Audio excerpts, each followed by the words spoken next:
Hey everyone, and welcome back to Sip and Talk. I'm Joe, and we're back with another deep dive into a topic that's honestly got me a little creeped out. Yeah. But that's what we do here, right? Yeah. We're all about those kind of morbid, super intriguing topics. Today we're tackling rapid cremation practices. Ooh, spooky. Specifically the kind that spark conspiracy theories, particularly in countries known for, let's say, a strong preference for control. Before we jump in, though, I got to tell you about this hilarious thing that happened to me the other day. Oh.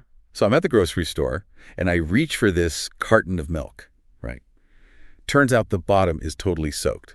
Like someone left it sitting in a puddle. And of course, I'm the lucky one who picks it up, and milk goes everywhere. Did you at least get a free carton? But it made me think, sometimes things aren't what they seem on the surface. Kind of like this whole cremation thing, right? Is it just a more efficient way of doing things, or is there something darker going on? Exactly. And that's what we're going to unpack today. We've got a ton of research articles, historical accounts, even some personal stories. And we're going to figure out the WHY behind rapid cremations. Why do some people think it's a cover-up? Why do others say it's just practical? All right, so let's start with the elephant in the room.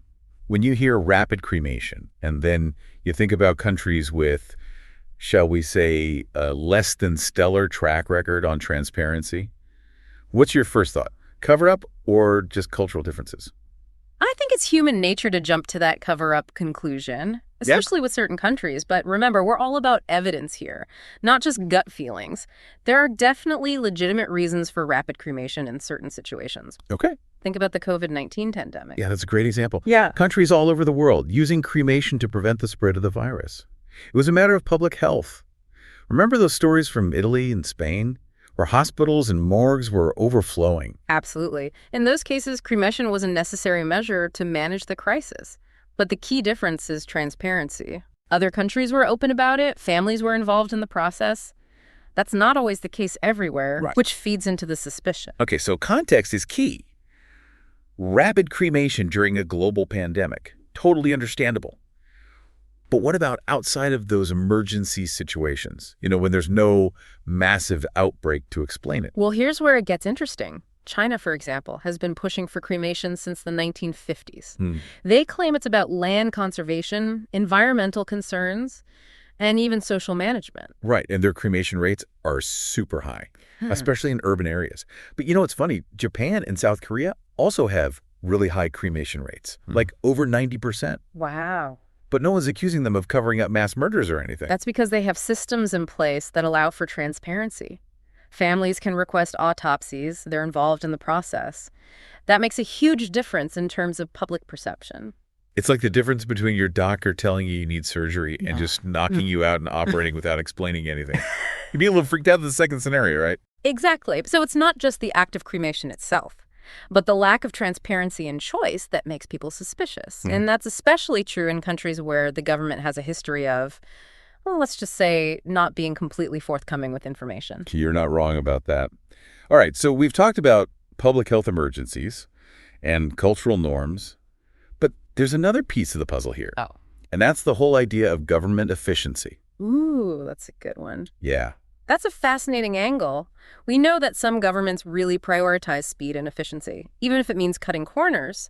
So could rapid cremation be a way to just get things done quickly? Right. It's like that time I tried to assemble a bookshelf from a certain Swedish furniture store. Right. The instructions were all pictures, no words. Oh, yeah. I swear they just wanted me to get it done as fast as possible, even if the bookshelf ended up looking like abstract art. I know that feeling. But seriously, imagine applying that same get-it-done-fast logic to something as sensitive as death. Yeah, that's where things get a little dicey.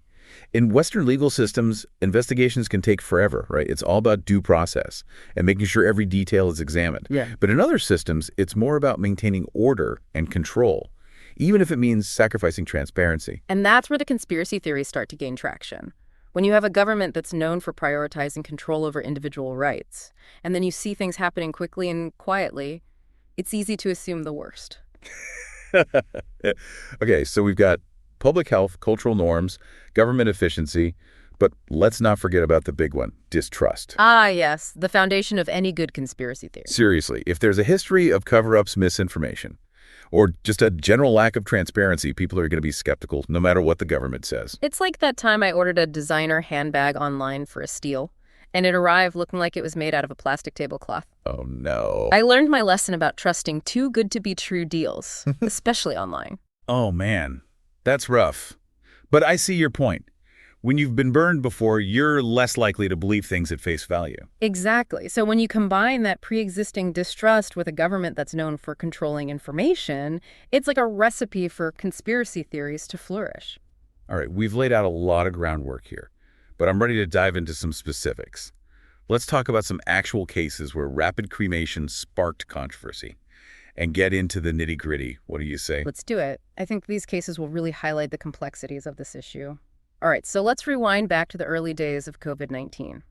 Specifically, the outbreak in Wuhan. It was a chaotic time, and the use of rapid cremation just threw more fuel on the conspiracy theory fire. Yeah, the whole world was watching, and there were so many conflicting reports coming out of China at the time. Right. Remember those stories about discrepancies in the official death tolls? People on the ground were saying one thing, but the government was saying another. And then there were those heartbreaking accounts of families being completely shut out of the process. They weren't allowed to see their loved ones, say goodbye, or even confirm their identities before they were cremated. That lack of transparency and basic human compassion just fueled the suspicion. People started wondering, what are they trying to hide? It's like, if everything was above board, why not let families have some closure? Why the rush to cremate? It just doesn't add up. Exactly. And this pattern of secrecy and control pops up in other cases too, particularly those involving student deaths. There have been several instances where students have died under suspicious circumstances, and the authorities quickly labeled them as suicides or accidents. I remember reading about a case in Guizhou province where a student was found dead, and the official explanation was suicide. But the family disputed that claim and wanted a proper investigation. And what happened? Well, you guessed it. The body was cremated before any independent investigation could take place. Right. It's like they were trying to erase any possibility of uncovering the truth. That's a really disturbing pattern. And there was another similar case in Chengdu in 2023 where a female student died in her dorm room. Again, suicide was the official ruling, but the evidence was murky, and the family's pleas for a thorough investigation were ignored. And surprise, surprise, the body was swiftly cremated. It's almost like a silencing tactic, isn't it? If you can't question the evidence, you can't challenge the official narrative. That's a chilling thought, but it's hard to ignore that possibility. These cases highlight how rapid cremation can be used to suppress dissent and prevent families from seeking justice for their loved ones. It's heartbreaking and infuriating all at the same time. It's like those families are being robbed of their right to know what really happened to their children. Exactly. And this brings us to another significant case, the Urumqi fire in 2022. Remember that tragedy?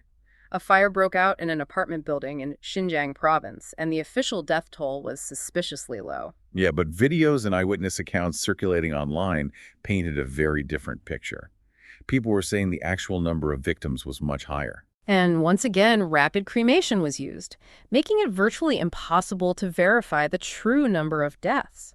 It's like they were trying to sweep the whole incident under the rug and prevent any scrutiny of their handling of the disaster. This whole thing just screams lack of accountability. It's like they're saying, we'll tell you what happened and you'll just have to believe us. It's a classic example of how those in power can use rapid cremation to control the narrative and avoid any uncomfortable questions. So it's not just about individual cases, it's about a systemic issue.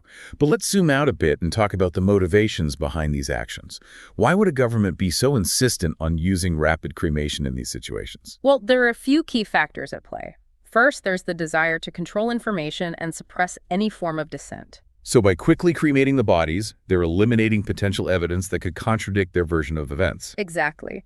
They're preventing independent investigations, silencing families who might speak out, and making it very difficult for alternative narrative to gain traction.